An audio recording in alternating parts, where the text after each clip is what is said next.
Good morning, everyone. Buffalo, New York. Riverside, Alabama. Houston, Texas. Lafayette, Louisiana. Uvalde, Texas.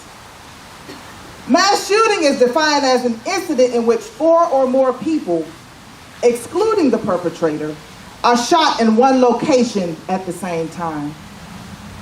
Today, Saturday, May 28th, is the 148th day of this year.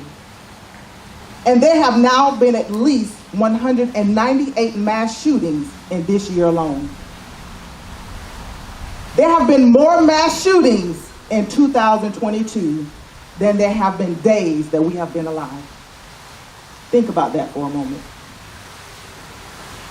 We gather here today in prayer and solidarity to send up alms for the lives of the young and the old lost to gun violence on today. That's a good thing. The one thing that I feel played an integral part to the success of the civil rights movements of the 60s is that the community of faith was involved. Anything a group of people gathered together to attack for the purpose of right and justice, you must have Jesus at the center.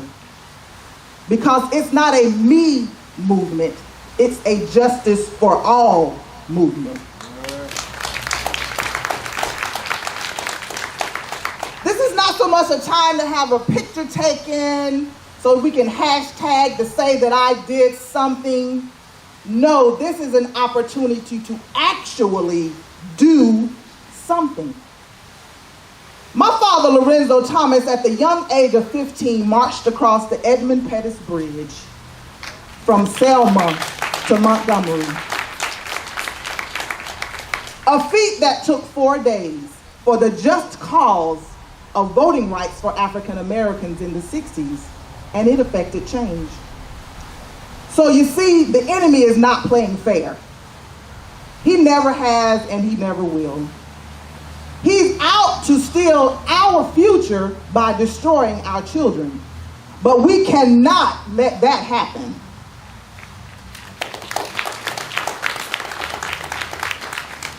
Pray we must.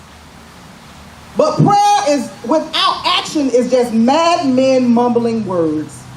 We must be moved to action and make our prayerful voices heard at the ballot box this year. Women, we are never so powerful as we can be when we humble ourselves in prayer.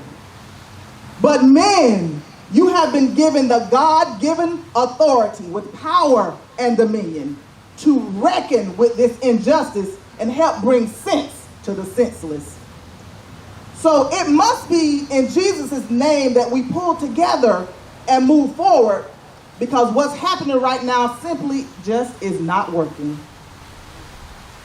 To be honest, I'm so sick and tired of hearing the excuse for such heinous acts being committed against our families, friends, and loved ones.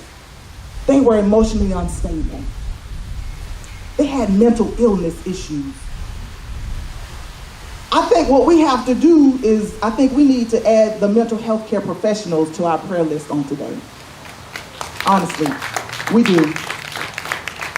That is an issue that needs prayer and it needs change.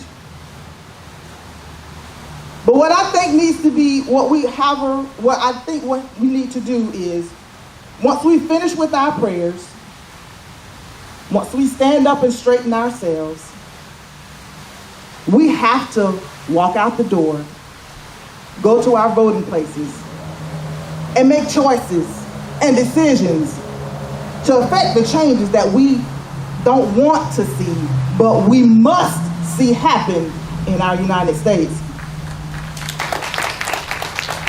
So in my closing on today, my sisters of suffrage, we began to enthrall the crowd earlier this year and to charge the future of what we saw. And what we want you to know and carrying on over today is that the youth of the United States make up 25% of the population. However, they are 100% of our future. Thank you.